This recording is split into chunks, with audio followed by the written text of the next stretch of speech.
asanteni sana kwa kujitokeza kwa wingi kuja kumlaki rais wenu, kuja kuzungumza naye. Kwa kweli tumefurahi na tumehisi kupendwa. Asanteni sana.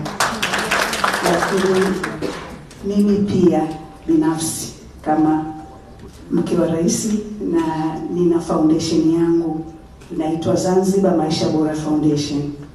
Nasema na wakaribisheni wote kuweza kufahamu zaidi tunafanya nini, lakini maeneo machache tunayojikita ni katika women empowerment. Tunawasapoti wa mama wakulima wa mwani.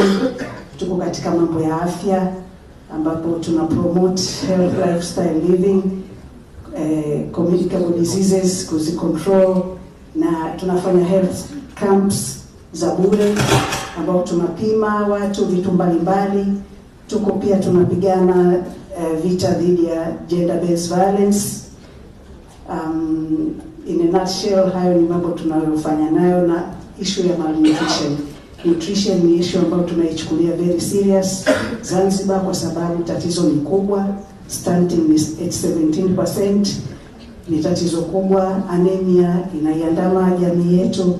Maternal mortality rate bado ziko juu.